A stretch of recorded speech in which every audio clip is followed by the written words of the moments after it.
Hello everybody, welcome. Birdwords 15, the first ever video birdwords and the first birdwords in about 2 months, so exciting to get back to it. And yeah, first video and audio birdwords, doing things a bit differently as we head into a very weird time in the sports world. Not even sure if sports are going to come back this year, if anything we're talking about today even matters, if the NFL season ends up not happening in 2020. But we're going to chug along anyways. NFL draft next week, and a few big news updates heading into the final weekend before the all-important 2020 NFL draft.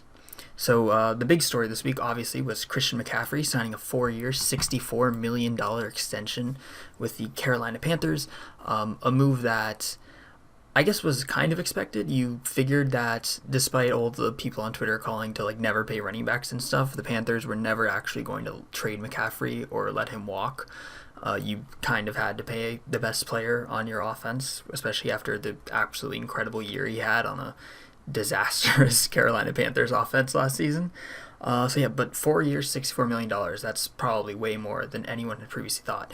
$16 million a year.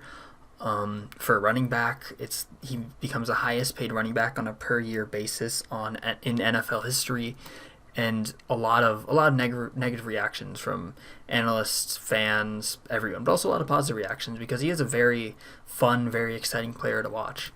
So yeah, when you compare him to other running backs across the league, so Ezekiel Elliott obviously last year signed that huge mega deal with the Cowboys, 6 years, $90 million. That is probably, even though it's $1 million less a year, that contract is probably more of a disaster than the one the Panthers gave to McCaffery because they're kind of locked into it for 6 years, even though a lot of it isn't guaranteed, and I believe they have an out after next year. It is a huge contract, and Ezekiel Elliott's already kind of seeing a drop-off after a couple of good years in the NFL. But on a per-year basis, McCaffery beats out Elliott by $1 million, $16 million, compared to Elliott's $15 million. To my knowledge, as of the time of recording, we actually still don't know what the guarantees are for McCaffery on that contract. But I can't imagine they're too high. I don't think the Panthers would give, despite obviously paying him a ton of money, I can't imagine they would give more than half of that $64 million as fully guaranteed over the next 4 years. But it does kind of reset the market. Obviously, McCaffrey is a very weird running back where he isn't really a running back. He's more of like a slot receiver, wide receiver 3 type of guy. But also, you probably could find a wide receiver 3 that could provide just as much as a wide receiver for a lot cheaper than $16 million a year. What McCaffery does as a runner is incredible, but it's somewhat replaceable. And for $16 million, you could probably find a average level running back on the free agency market for $5 or $6 million, and then just a slot receiver for $3 or $4 million. Save $6 million, invested somewhere else. It's also another kind of overpay the Panthers have done this offseason. Obviously, before they even got rid of Cam Newton, they gave Teddy Bridgewater a huge deal. That actually killed all their leverage in trade negotiations regarding Newton because it meant they had to get rid of him, and they ended up cutting him. Newton's still now a free agent. But yeah, just a weird spot for the Panthers. I don't think they're in a position to compete this year, so I'm not sure why they're spending all this money on kind of short-term contracts. I can't imagine I can't imagine they plan on having Teddy Bridgewater as a long-term quarterback, especially with Will Grier, their 2019 second-round pick, still waiting in the wings. And, McCaffrey's a running back. You can't expect him to keep this up for too long. Rarely. Frank Gore is the only running back I can think of who's been able to keep up a high level of play for a really long time. And, yeah, so right now we don't have much details on McCaffrey's contract. He'll play out 2020 as normal, fully guaranteed $5.5 million. And then after that, it's all kind of up in the air at the moment. And McCaffrey getting a super deal also has ramifications across the league. Alvin Kamara, another big running back name who's similar to McCaffrey. He was on Twitch when he saw the news the other day, gaming with a few friends, and he reacted. His friends were like, "Oh, what does that mean to you? Does that mean you're gonna get paid?"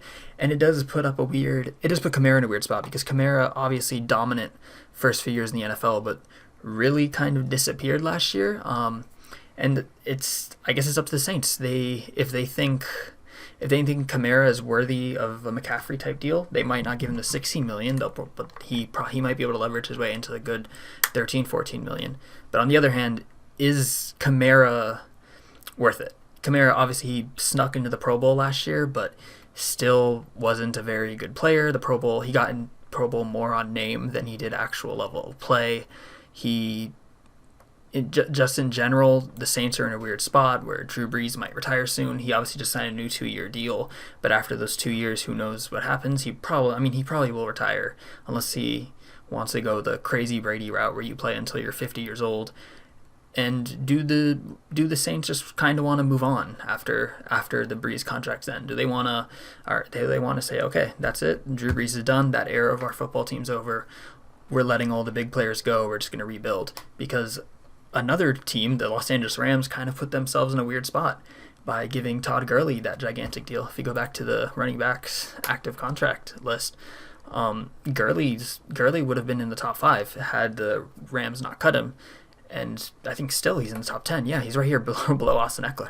So, yeah, the Rams really put themselves in a tough spot. And you have to imagine the Saints see what the Rams did and the hell they put themselves through as going from like contenders with an inflated salary cap to right now entering like a full-scale rebuild and be kind of worried.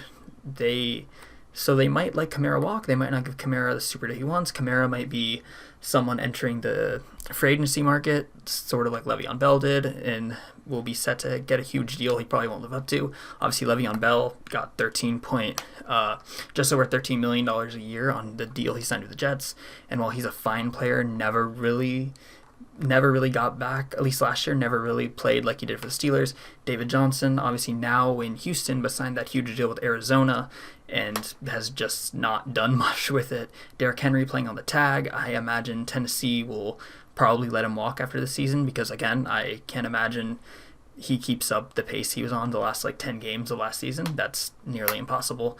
Kenyon Drake's on the tag. Kenyon Drake, probably another player that Arizona is just going to let walk. A lot of these dudes are expendable. They get these short-term, very inflated deals, and then they just get let go because they can't actually maintain this for very long. And the Panthers and previously the Rams at Gurley put them in spots that really hurt them long-term. So it's going to be interesting to see if the Saints want to do the same. And then finally, Saquon Barkley, we're still a while away from him having to think about his contract. Next year is 2 years from now is contract year, so next year will be the year where he's eligible for an extension. But the Giants have to start thinking about that too because they obviously spent the second overall pick on the guy, so they don't really want to let him walk in free agency. And he's been great. He's been a star. His rookie year was one of the best years I've ever seen for running back, possibly the greatest running back year of all time. But it hasn't really translated to wins. Obviously, last year he was injured for a lot of the first half of the season, but even his first season, they weren't really winning anything. You have a really good running back having one of the greatest seasons of all time, and you're still only winning 5 or 6 games a year. Obviously, that running back isn't the key to winning. The quarterback probably is. I'm gonna pause this so I don't get copyright strike. But so then Daniel Jones, in my opinion, doesn't really look like the answer, but they're kind of stuck with him, and it puts them in a weird spot. If they let Saquon walk or trade Saquon or something, they're kind of hamstringing the quarterback that they want to be the future, while on the other hand, committing to Saquon and giving him a long-term deal like the Rams did to Gurley or the Panthers did to McCaffery could be a disaster. And for a team who's kind of still not escaped the disastrous 2017 season, entering another disaster is not the best for them at the moment. The next big story in the NFL world has to be the Cleveland Browns unveiling their new jerseys.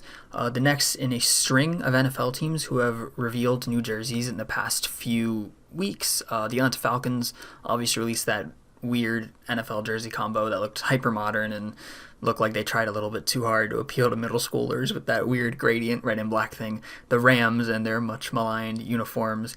The Buccaneers, theirs was fine. And the Los Angeles Chargers, we haven't found out about yet, but they will also be releasing new uniforms between now and the NFL draft next Thursday. But yeah, the Browns came out today with this cool uniform trailer, talked about how instead of going to the future, we're looking into the past, blah, blah, blah. And then in the end, a lot of dramatic shots of Bernie Kosar, Odell Beckham, Baker Mayfield running through the city with fans or whatever.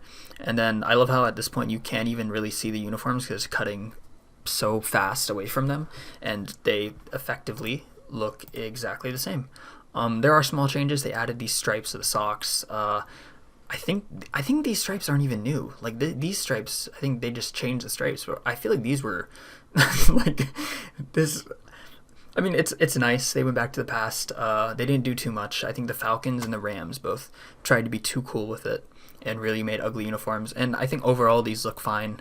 They're just okay jerseys. They're nothing too exciting, but also nothing too like.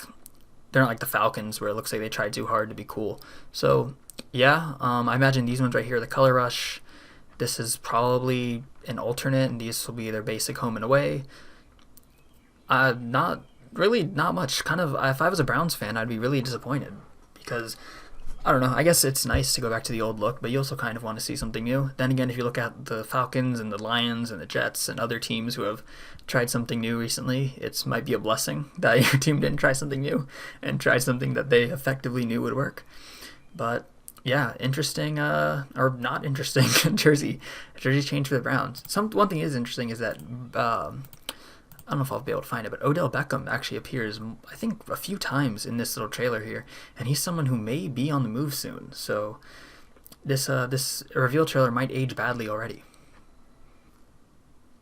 And we got some rare, uplifting, but also kind of scary news in this period of the coronavirus, where all the sports are kind of suspended or canceled or just in limbo. Obviously, you might have heard the University of Cincinnati cut their men's soccer team yesterday in what's believed to be the first of many NCAA teams that might be cut in the next few months as NCAA teams begin to struggle, as they are starting to realize that all the revenue they thought was coming in from the end of the college basketball season and a lot of the revenue they're expecting to come in from next football season might not come in.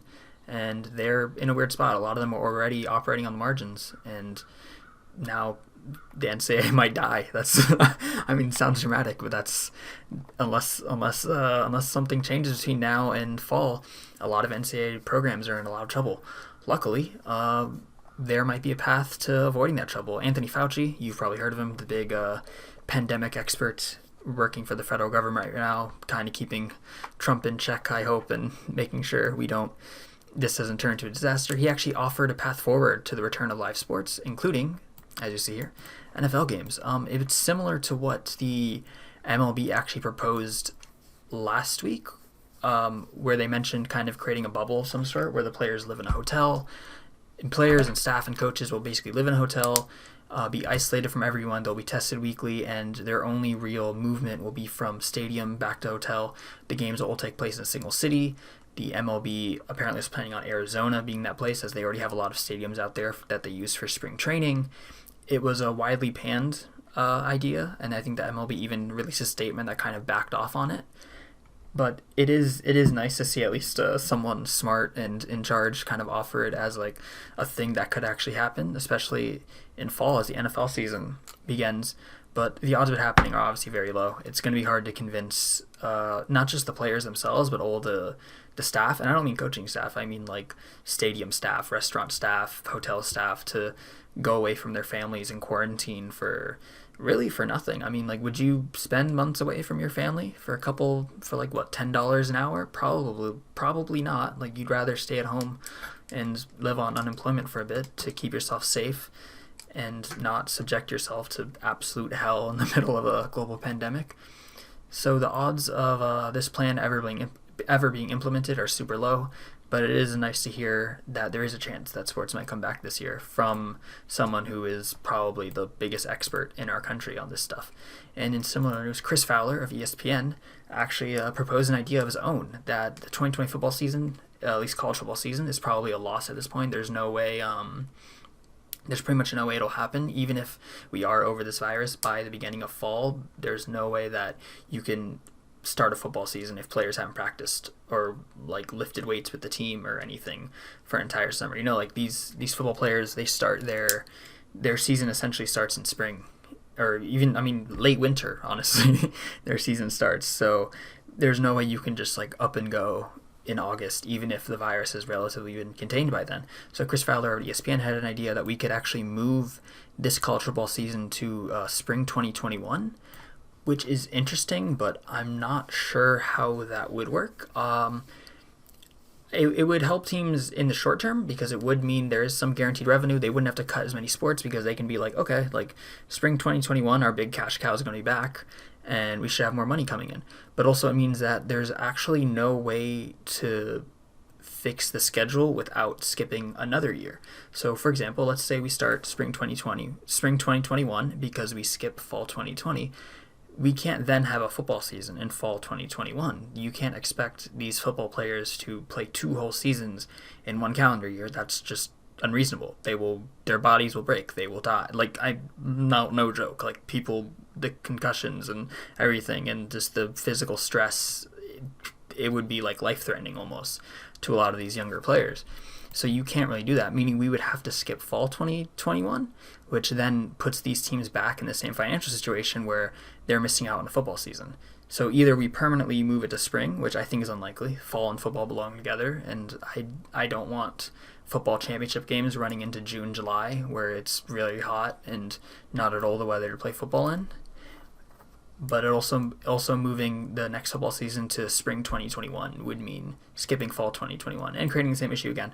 So I think both plans are probably not possible to implement, but it is nice to see that we're kind of accepting that football starting on schedule or even at all this year is